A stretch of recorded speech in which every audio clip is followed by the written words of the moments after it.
Hello, and welcome to Champion Your Culture, the podcast where we dive deep into the heart of leadership and organizational culture.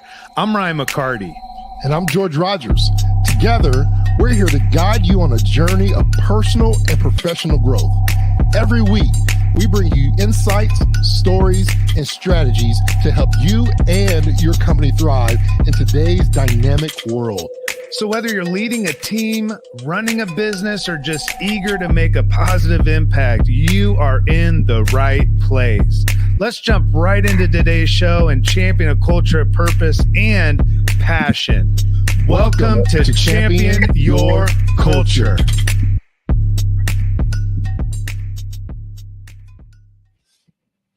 George, what's up, man?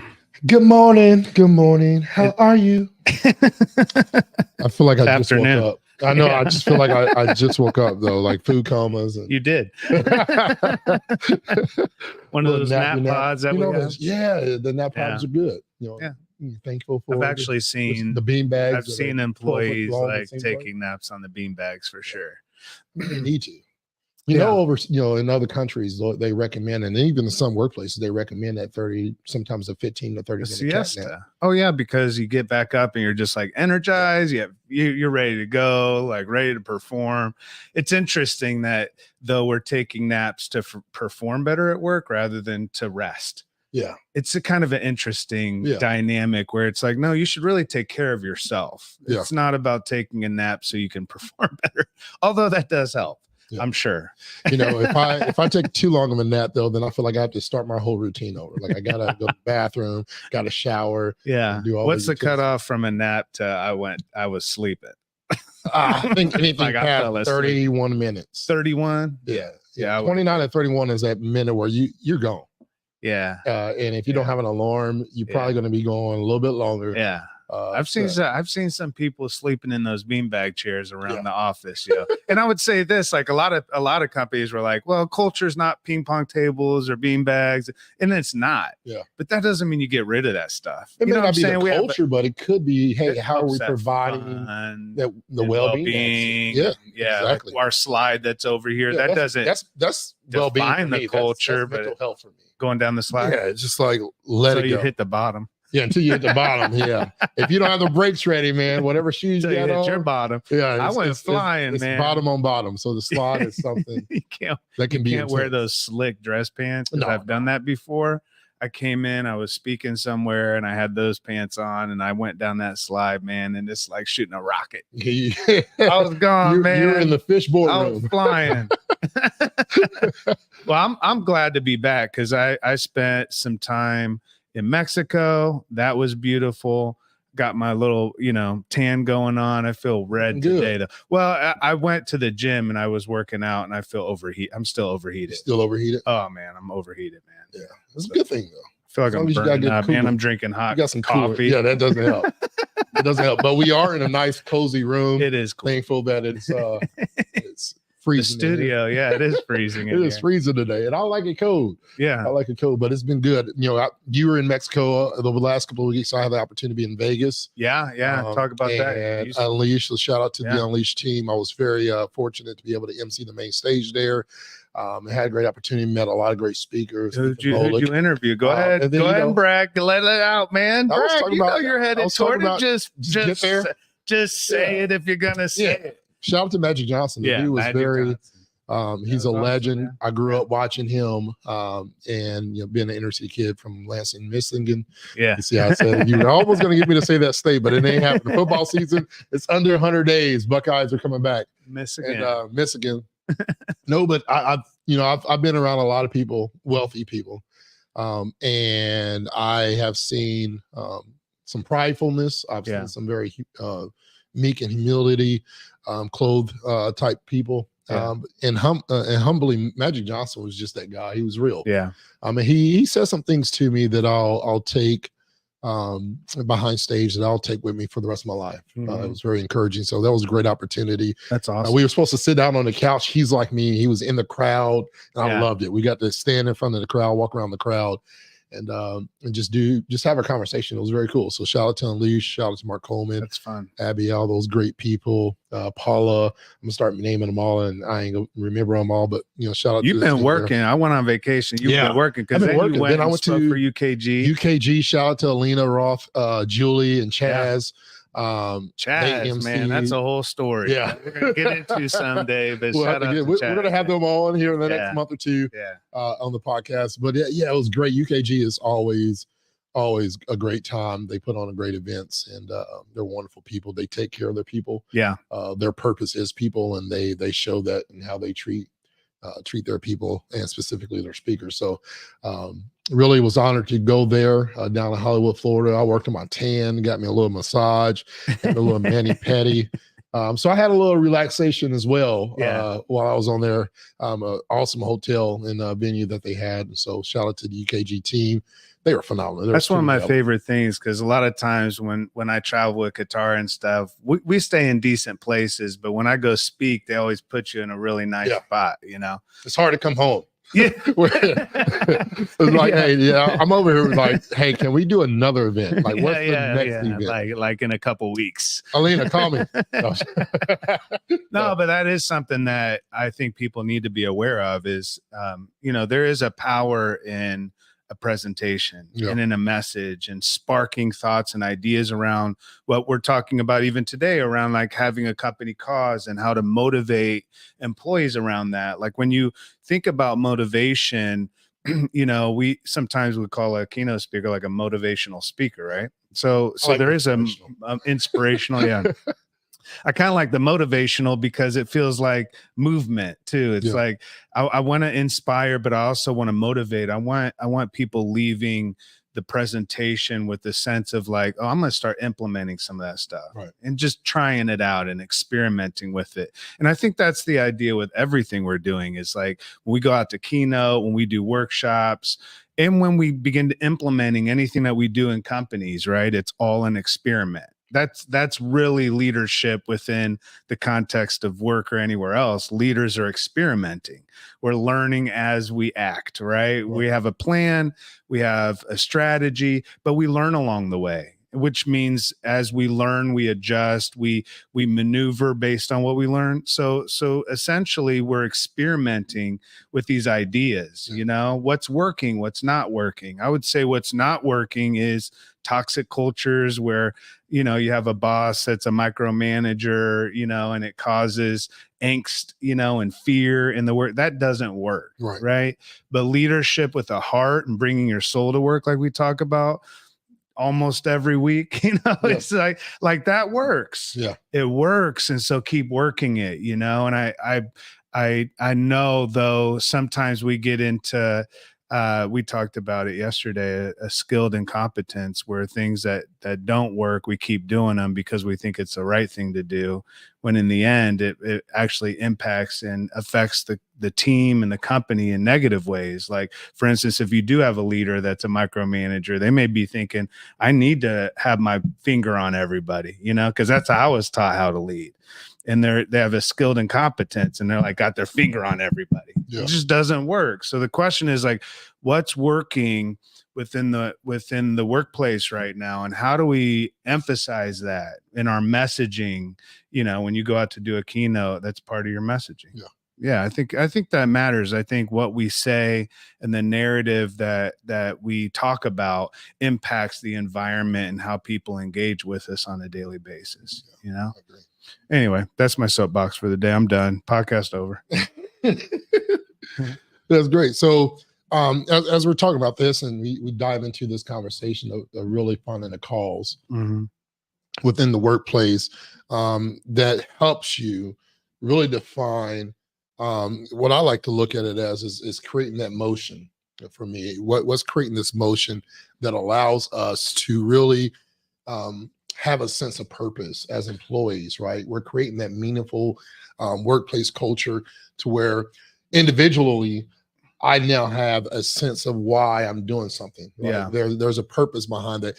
Let's talk about this cause thing as we open up. One, explaining what a cause is. Because most people may define it a little bit different. Most people may say, hey, we don't even have a cause. We have all these other things Yeah, they'll have like a mission statement. Yeah, they have core values and things, but what is a cause? Yeah. What is that? Well, it's more defined. I would say it's the mission of your culture. It's a mission of everybody collectively. It goes beyond a statement, but it can have a statement. It's your force for good. Yeah. That's what it is. What is the driving force of good internally and externally as a business? Why are we in business? It defines your cause, defines your why. It allows, in terms of what the cause is, it's your why, that's your force for good. You know what I'm saying? Yeah. So when we talk about teaching for-profit companies how to operate with the soul of a nonprofit, what we're saying is that soul, you talked about it being like movement, right? Where we have movement and we have motion. But I would say we need to add an adjective to that, and that is common movement. Common motion, right? What is common among everybody? Because we talk about culture being how most people feel, believe, and behave most of the time. So your cause gives everyone a common mission. Common, you know what I'm saying? Where it's not just a mission statement that is written on a wall and it serves to motivate, I think, maybe the executives when they wrote it the first day, but it really never becomes the driving force. Like what's moving us forward in a common way? What's creating that galvanizing moment within the organization where everybody collectively comes together around a common cause? So when we talk about a cause, it's the force for good that everybody feels, believes, and behaves based on that. So that's your force for good. And not a lot of people have, not a lot of companies have that. Yeah. What do you think? What do you think separates those? Because that's another question for those. Why do we need this? What's the separation for those who have it and don't have it? Mm-hmm. Yeah. Right. What's the separate what's the for those companies that don't have a cause? They don't have a cause. Obviously we're saying this. It's business as a force for good. For those who are listening, saying, what does that mean? And what's the I would say that one? How does that? Yeah, I would say if a cause motivates team members, if a cause connects team members, if having a common cause and a force for good gives employees a reason to show up for more than a paycheck or to make money for the business. Mm-hmm. Then I would say without a cause, you have to find ways of curating that without having that intrinsic purpose-driven motivator. A cause is very purpose-driven. So essentially, the companies that wouldn't have a cause, a defined cause, and a cause that is how the business defines how they make decisions and how they operationalize kind of the soul of the business. If you don't have that, then the question is, how are employees motivated? How are they engaged? What are they engaging around? Yeah. What are they connecting to? We're asking employees to be engaged. Yeah. Engage with us. We'll engage with you. What does that even mean? And what are we asking them to engage with? When you have a cause, then you have something that speaks to the culture. It speaks to what we're all doing here every single day, aside from making the company and the CEO more money. Yeah. Like that defines work in a different way for employees. So I would say, the differentiator is the cause, because it gives companies the opportunity to motivate their employees, where employees feel connected and motivated because of that. If you don't, you feel disconnected and unmotivated, right? So So it really then defining it, the first thing is that the impact that it does from an employee engagement standpoint, from that motivator factor. Yeah. The why I wake up to do what I do, beyond a paycheck. Because people don't get engaged individually, they get engaged together. Yeah. You see what I'm saying? It's a common thing. The cause allows us to be engaged. You're not going to be engaged at work if all of your team members are not. Right. So engagement's not how do we get George engaged. Engagement is how do we engage all of us together collectively. That's true engagement. Yeah, and I think you always say this, and I think it's important. for leaders, it starts there, right? We have to embody what we're expecting. That's the whole inspect what you expect. If we don't embody that engagement, they'll never embrace it. Desire that and then embrace that, and find ourselves using that same cause as a motivating factor to connect with our employees and our team members. We can't expect them to have a sense of engagement. We've seen that before, right? Where we're expecting people to be engaged, but yet the leaders is not engaged. The leader's door is always shut, right? And the employees are, hey, y'all mingle together. I had a conversation with somebody about this yesterday. Yeah.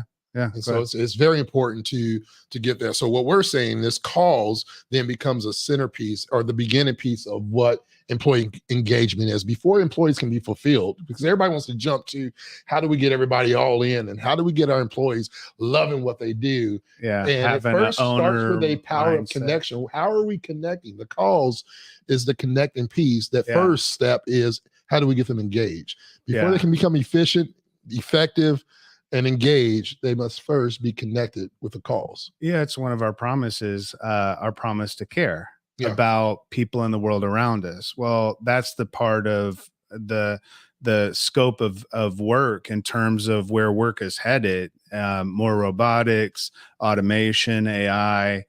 The care part, the soul part, is a part that is always going to be a conversation that we are always asking or challenging leaders to point back to, because obviously we're dehumanizing the work experience the more we automate the work experience. And so how do we rehumanize the work experience, and how do we re-engage? Because you know it as well as I do, it's easier to paint a rosy picture of the workplace and engage a new hire than it is to engage an employee that's been around for 5 or 6 years. Right. Well, how do people stay engaged?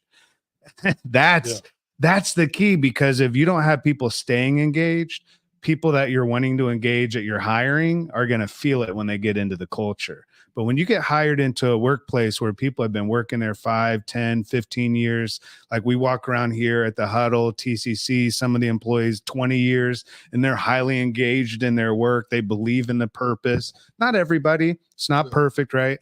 But we as I get engaged and I see others with their heart and passion toward what's going on, that makes the difference for me. So yeah, I think I do. I think defining your cause is not only the first step, but I think it's a part of every step of engagement. I think the cause, in terms of how we continue to communicate with employees, how we have meetings, and how all of that should be, the force for good should be a part of everything that we're doing within the workplace. And to your point, if leadership doesn't show up, if they're not coming to those events and opportunities to give back, that's connected to the cause, if they're not actively connecting internally with employees, as you said, their doors closed, right?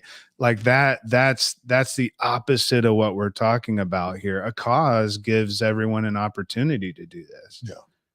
Like, what are you bringing your soul to work for if there's no purpose at work? I would keep it at home. Right.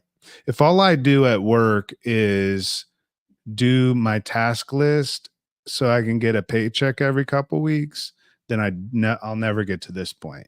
But if that workplace is purpose-driven, if the leaders are purpose-driven leaders, if they're value-based leaders, like they live the values, right? And they show up around a cause and they're actively involved in connecting and being a part of it, people see that. Right? They see those tenured employees that have been around for a while. They may not be executives, but they've been around for 10 years, right? 15 years. They watch I would watch those employees. Right. If you want to know the culture of a business, ask people I've been around for 10, 15 years. Don't ask people that just got hired. They've been experienced. Oh, yeah. We've seen some hires. They're excited, man. They get the lunch. They get the date. Qatar knows me. I've been married 27 years. I can't fake the funk. You know what I'm saying? I can say, oh, yeah, I'm this way. And then you ask Qatar, he's like, oh, hell, he's lying to you. Right? Right. That's true. I mean, we're that way for sure in all aspects of life. So we have this cause. We've created a cause. We're for some, the cause is doing good in their local community. Maybe there's inner city. TCC does it. Their calls, one of their big calls is the backpack giveaway. Yeah. Something that's coming up. I already hear people talking about it. Yesterday. Yeah. Starting to ramp up that conversation of, hey, July is right around. Kids just got out of school last week. I know, and they're already talking about 2 months in advance. It's wild. Which is crazy. So creating that cause allows you to realize, in the grand scheme of things, man, I'm working towards something. The harder we work, the more we sell, the more we're able to give. The more we're able to give, the more I am able to be a part of something that I am passionate about doing as well, right? And so that cause has different levels to it. Not having that cause forfeits you, in a sense, in my opinion. I don't want to say an easy way, but a simple way of connecting people. From being disengaged. A simple way, not having a cause does not help you try to improve something that's lacking in a lot of companies. And I've seen it and heard it even recently as yesterday, where we have, our team is dysfunctional. And it's this department's fault and that department's fault. And there's no sense of unity. And we're saying creating a cause that's bigger than the company, that's beyond the individual. It's not about George or Ryan. It's not about your CEO. This is what we're going to do as we desire to grow as a company. We're going to give to this cause. We're going to make this impact together. So as we do good from a profit standpoint, we're going to be able to do more good. From a giving standpoint. From what I hear you saying too, is the value of not just growing a company, but as you grow your company, you grow your culture. Because we've seen that too, where, Scott Moorhead always talks about, CEO of TCC and several other companies, that the greatest risk of a growing organization is they lose what made them special when they first started. When we were looking at the exponential growth of TCC, and a lot of companies that are out there going through, mergers, acquisitions, they're going through growth spurts, not every company's, getting smaller, right? So businesses are growing exponentially. And through that process, it reminds me of why we started Culture Good in his business, right? It was that if we keep growing the company, but we're not growing the culture, then we're going to lose the people, because the people make up the culture. And then the culture makes up the company. You see what I'm saying? So we can be doing everything that's right about making money and making greater profits. But if we're doing that at the expense of the culture and at the expense of people, then that's going to reap the wrong type of consequences and not the rewards we're looking for.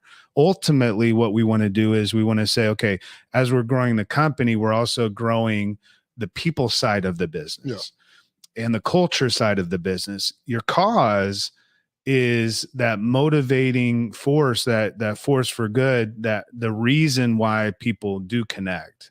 Why am I connected with my team? It's not because I have the same hobbies that you might have. Now, if you have the same hobbies I do, maybe we go bowling every Thursday night. I'll connect around that. That's fine. But what purpose and a cause does, it gives everyone a common reason to join together. Not everybody likes bowling, but everybody likes to do good. Maybe not at first. Maybe they are kind of hesitant to give back and to do good. But once they get their hands involved and the team is giving back and doing good together, that gives everyone a reason to be committed. That commitment then translates to less turnover, higher engagement, greater performance. All the benefits of having a cause come because you didn't just have a cause as a part of your business. To your point, you had the cause as the core of it. Right. The cause becomes the core. If the cause is not the core, then what is the core? Right? What's the core? What's the core of the business? Why does the business exist? If it's just profitability, then what the culture is going to say to those that are coming in is we need you to perform, and it's all based on performance. Rather than it being based on the employees and the culture and empowering people to actually engage around something that they believe in and that they can commit to. And when they do that, guess what happens? Performance increases, engagement increases, turnover goes down. Why? Because people commit to it. We want people to have an owner's mentality. What we're saying is we want them to be passionate and committed about their work. Yeah. You know what I'm saying? Yeah. Why in the world would anybody be passionate and committed about their work? That's the question. That's what we need to ask as leaders. Yeah. Why in the world are people committed and passionate about their work when they come to work here? Whatever your here is, whatever your workplace is, you know. And that's a conversation that has to be had, right? Yeah. Because for most owners and C-suite, that answer may look different. Yeah. For all of them, not just as a leadership team, but as individuals, your reason why may be different than my reason why. Yeah. And we're saying this cause then becomes the core, our whys, our purpose. That becomes goes from me to we. It goes from me to we. Exactly. It becomes something that we center the core of our heartbeat in a sense. Yeah. To do that. What I love about the calls, and I've seen this, and we want to just briefly discuss real quickly. So if you want to know more about this, I'm excited. Yeah. In just a few weeks, we're kicking off here. June is so fast. It comes fast, but June 25th and 26th. Yep. June 25th and 26th. We're going to be having our next cohort of 2-day certification. We're going to be certifying culture champions. And part of the certification, we go through this workshop, the calls. We help and you we walk you through. We help you find it. And so we've seen a lot of life, and I want to encourage those who are listening to look into this. You can visit culturegood.com for more information. We'll put it on the screen as well. We'll throw it in the chat. If you're watching live, we appreciate that. Or you're following us in the comments, we'll put that as well. But we're the core of this, the impact that I love and I bring up the 2-day certification because my favorite part of it is in that conversation of it goes then beyond just employees to, man, this impacts all stakeholders, right? This is like, this is stronger than just an entry level. This is bigger than just how do I get George, the frontline employee, to clap his hands and be excited about something. This goes beyond saying, Ryan, we want you to be involved in this so we can write a check. Yeah. This is not about a check being written. This is about your greatest ROI that I believe is time. How do we give our time, not just in our company, but outside of our company, and that relationship that it does with stakeholders. And I think about Wiley Metal. Yeah. We've seen very, very, very success. That was a weird, very, very success. We've seen a lot of success. Excuse my English. We've seen a lot of success. Yeah. And the impact of the stakeholders, from the top all the way down. It has spread it from campus to campus, right? We've seen it with Zealandia and Latour Group and their entities that they have there and what they're doing in North Carolina, South Carolina, Florida, Canada. They're doing it all over. And the stakeholders, from the leadership to the employees to the community and their clients, suppliers, people want to be a part of this thing. It becomes something bigger than just your company. Yeah. Can you talk about that? Because like I get excited about it when we're talking about it because I see the outcomes. Yeah. Right. The foundation of this conversation is so beautiful. The best part though is how it becomes more than just you. Yeah, it does impact everyone. It impacts the vendors, it impacts customers, all things being equal. If, you have two companies doing the same business in the same area, and I can choose to do business with one or the other, all things being equal in terms of services and product and everything else, I'm going to choose the business that has a heart. Yeah. Right. So when we think about brand loyalty, when we think about commitment, not just internal stakeholders, but also to your point, customers, vendors, we have our community, where we do business, we do good. So like our neighbors, like being a good citizen, that's part of the cause is having opportunities to give back and to do good and to feel something at work or through your work that's beyond just, the same paycheck with the 3% raise every year or whatever it is. Like it's really about how do we embed purpose in what we do so that all stakeholders can find a sense of belonging with our workplace. Like when we think about where would I want to work?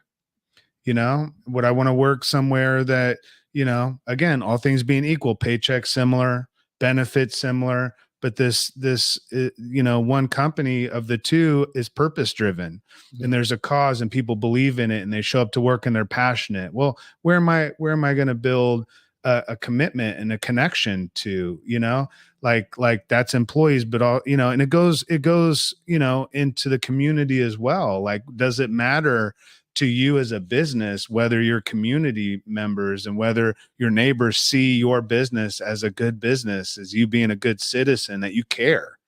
Does that matter? You know what I'm saying? Yeah. And if it doesn't matter to the leadership, it's not going to matter to the business. And when it doesn't matter to the business, the impact of that is when we don't have a cause within the company that not only are our employees connected to, but our customers and vendors and all stakeholders, our community, we lack trust, right? There's, we hear about it all the time. How do you build a culture of trust? How do you build a culture of trust? And I think having a cause that people see you have a good heart, and even though you may not make all the best business decisions in the world, when you have a cause that people are committed to and people will get behind and connect to and stay connected and engaged with, what that allows for is a level of trust through the good and the bad times of business. You know what I'm saying? Yeah. Like the way that you not only survive those difficult times, but you thrive through them, is you have that common cause that becomes a North Star where all the stakeholders can point to and say, even though we're dealing with all of this, and both internally, maybe externally, we all know why we're in this business. Yeah. I mean, we're doing it together. Yeah. I think that you talked about trust and that aspect. And I think about some of the companies that have grown in their communities. Yeah. Because one of the things we always tell people is in that storytelling. Yeah. Right. Tell your story. Everybody has a story. Tell that story, because there's somebody that may need you. Yeah.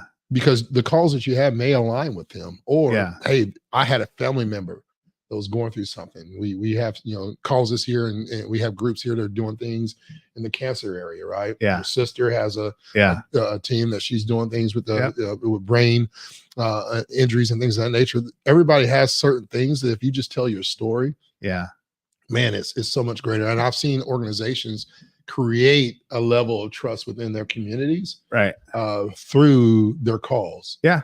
Where it's like, man, they're not just making money just to make money and build profits. Now, that's the number one rule in business. We always say that the number one rule in business is to stay in business, because if you don't do number one, there is no other rules. Right. But when your calls bleeds into the relationship of your stakeholders, and we talk about how do we create buy-in, how do we create people that want to be a part of something, that calls does that. And what that calls tends to do, it says, man, it's more than the profits. I trust them with my time. I trust them with my money. There you go. And we see people wanting to not just do good, but do more. Yeah. Good. Right. Yeah. It becomes something bigger than just that one cause that you thought. That cause becomes something that spreads. Yeah. Because everybody, the impact of it. The impact of it. Yeah. It changes, because then the dynamic is, as a stakeholder, I was just a customer. Yeah. Now I want to serve. Yeah. I may not be able to work for your company because I love what I do, or I'm in a different industry, but how do I connect? Yeah. Right. And then that connection, it's like a web, dude, that just continues to grow within the stakeholders. You think about your suppliers. You're doing good. How do we do good? Right. For me, I put a percentage of all of the things that I speak and my book sales, I put that towards the calls. Yeah. Right. So people want to be connected with that. I know you do the same as well. There's a cause to that. People want to be able to connect to something that's bigger than just, hey, I'm giving this person money. Yeah. Right. I know that they're putting that money, some of that money is going to a cause that's greater than just that speaking engagement. Something that's bigger than themselves too, you know, like, when you think about building a meaningful workplace, like are we giving people a sense of meaning? If culture is how we feel, believe, and behave most of the time, if we're not curating opportunities and experiences for people to discover meaning and purpose at work, then they're going to feel that work isn't about that. Yeah. What's work about? Yeah. I think that the cause defines what work's about.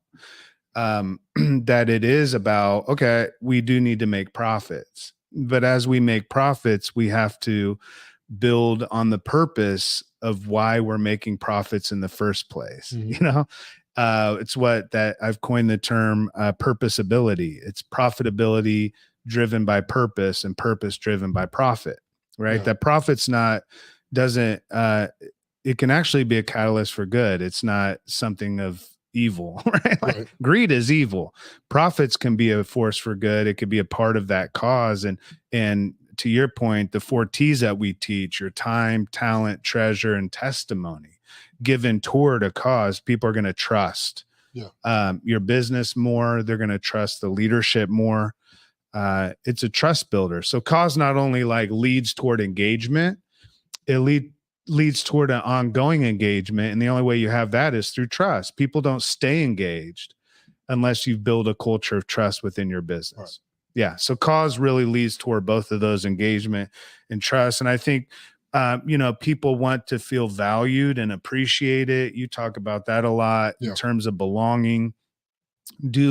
It's not just about, do I belong working here? But do I belong doing business with this business, right? Do we have shared values? Do we have shared purpose? Yeah. Is there a common reason that we're in this relationship together other than transactional, you do for me and I do for you? Is there something that we do together that impacts others? Yeah. That goes from having a transactional relationship to having a more transformational relationship.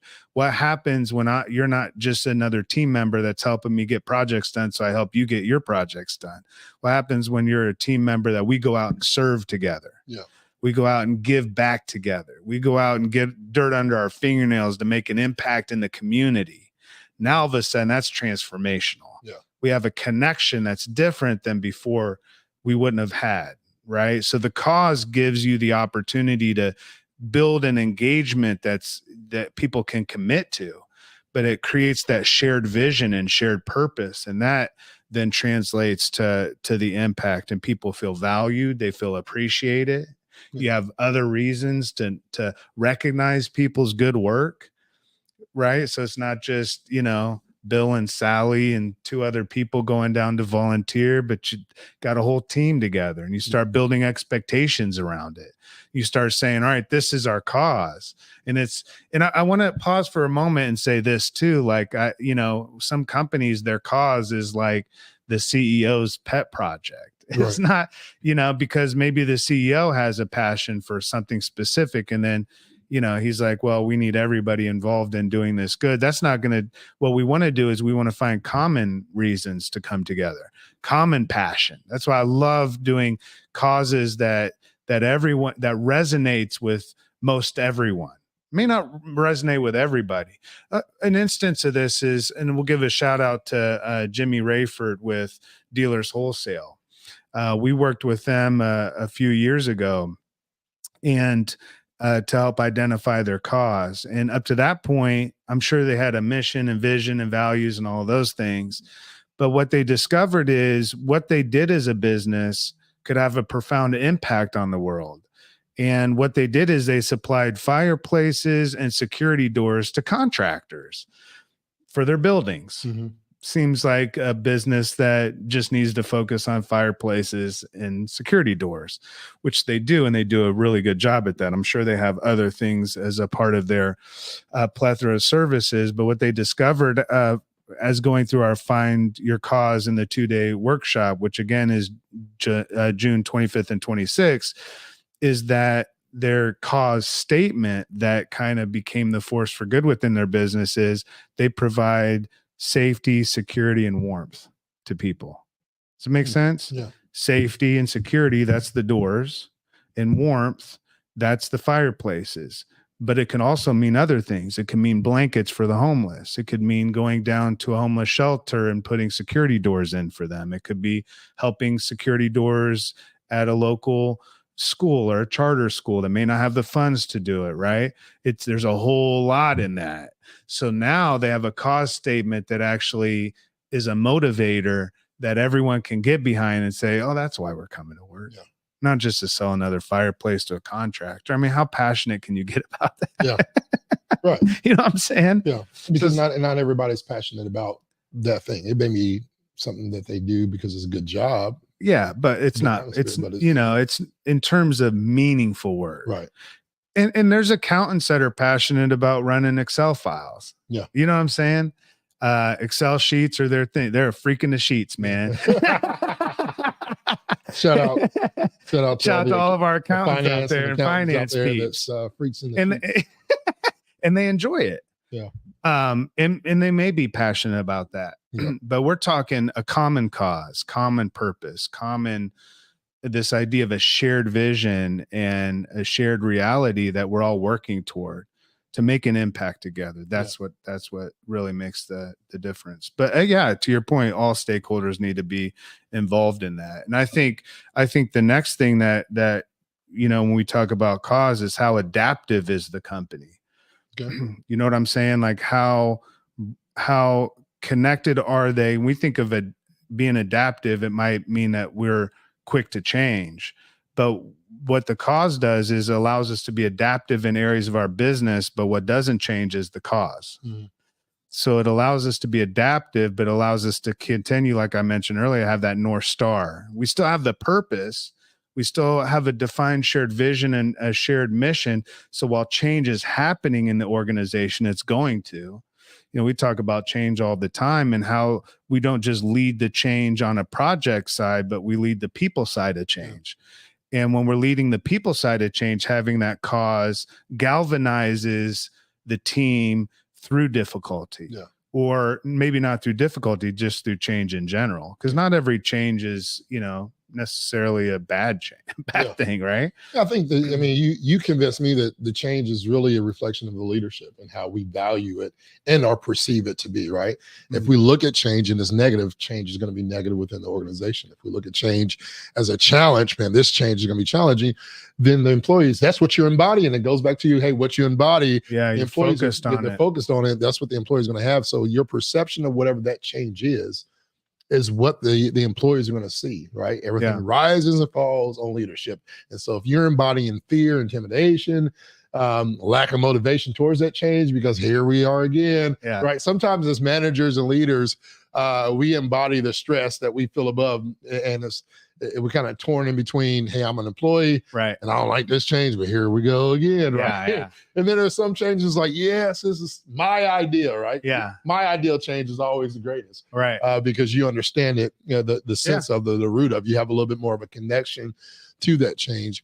With a lot of organizations, and we've seen it, you know, for the last several years, change is happening more adapting, right? Whether it's through acquisition, the mergers, and we're having to change some things, change our philosophy. We're having to add on to our business model, bring new leaders to bring in new revenue streams. True, yeah. Bringing in new revenue streams mean, hey, how do we bring in, you know, stronger leaders? Mm-hmm. How do we get better as we try to get bigger as well, right? Yeah. So there's a lot of bigger and better change mentalities that are going on.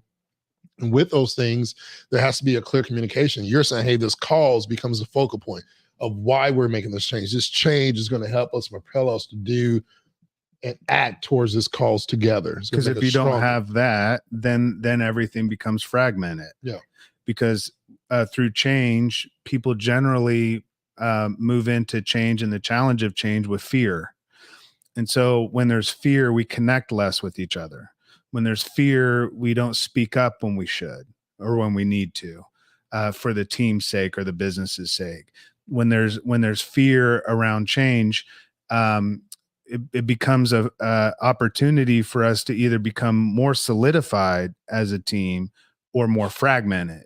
Right. The team that gets solidified is a team that understands the commonality of why we do what we do every single day and why we're showing up, and we want to feel that impact. We don't want to just write a check to a charity and say, that's our cause. We want active involvement and participation in the cause, in the doing of good, in the impact that we can have together. And as we're going through change and as we're going through many times tumultuous change, where the entirety of the business is kind of shaken up a little bit, you know, you're like shaking the boat, hoping you don't tip it over, you know, and hoping everybody that's in the boat can kind of like hold on through this. Whereas with a cause, it gives everyone an opportunity to not become fragmented, but to come together around something that creates that stability as you're going through what feels like a very unstable season in the business. You know what I'm saying? People need stability. They need the opportunity to say, all right, there's a lot going on that's different, but we still have this. Yeah. You know what I'm saying? Yeah. And for them to feel like they're a part of that change and a part of what's going on. You know, as you have a cause, they feel more a part of the business. They can own that. They can own their efforts. They can own their team's efforts toward that. You know, we've seen companies have departments that compete against each other for how much good they can do based on that cause, you know? So it builds like this camaraderie and competition, but it's around doing good together. And, you know, you would always say, you know, like, we don't want to have to like leave our work and go work for a charity to be charitable. We should be able to go to work and have a sense of purpose right where we're at. Yeah. You know, feel something that gives us a sense of passion right there. And that's going to create ultimately a long-term viability and cultural identity for the business, because now people know what they're connecting and engaging with. It becomes a part of your identity. Yeah. I would say ultimately, as we're talking about this, your cause becomes your cultural identity. When we think about TCC and the work that they do and other companies, that's what happens. Yeah. It is your cultural identity. Yeah. So if you're looking to increase your employee engagement, increase motivation within your team, how do we get that stirred up, and how do we get it not just to be stirred up, but how do we get it to be sustainable and to be able to last, to where it goes beyond just leadership to the team. It goes to the leadership to the team, to the stakeholders that are involved, your community, your clients, your suppliers.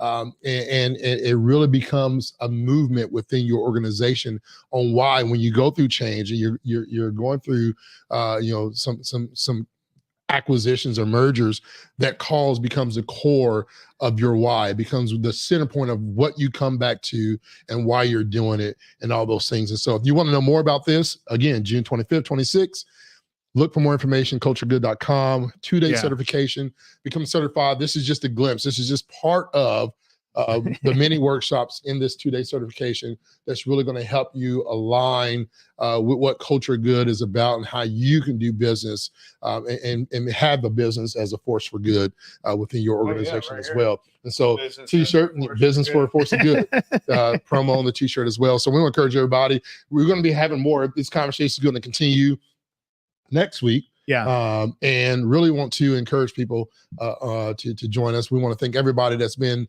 a subscriber. If you're not a subscriber, we'll appreciate it if you do so. It helps us as well. Leave a rating, and it benefits us and help us grow our network and reach to be able to connect to more people. We do this.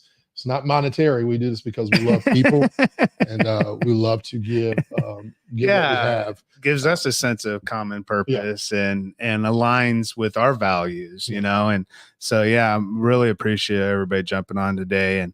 And hopefully as you're thinking about the cause of your business and all the good that you do and the impact that you want to have, that you find yourself in a workplace that's supportive toward this. You know, and if you do, you're an example of a leader that we would love, as George said, to have join us on the 25th and 26th. Culturegood.com has all the info on that, as George mentioned. Totally would love to see a packed house for that. And you know, you'll learn a lot. One of the biggest things is what the cause of your business is. So, as always, thanks for joining us. And, I suppose we'll see you back next week on Champion Your Culture. Thank you for tuning in to Champion Your Culture. We hope today's episode has sparked new ideas and inspiration for your journey in leadership and cultural development. Building a culture good is a collective effort. If you found value in conversations today, please subscribe to our podcast. Follow us on your favorite platform and share this episode with your friends and colleagues. Your support helps us reach more people and spread the message of impactful leadership and positive cultural change. Don't forget to visit cultureofgood.com to explore how you can become a certified culture champion. Every week, we're here to bring you insights and strategies that matter. So join us again for more empowering discussions. Let's continue to champion a culture of purpose and passion together. Until next time, keep leading with heart and let's make a positive difference in the world.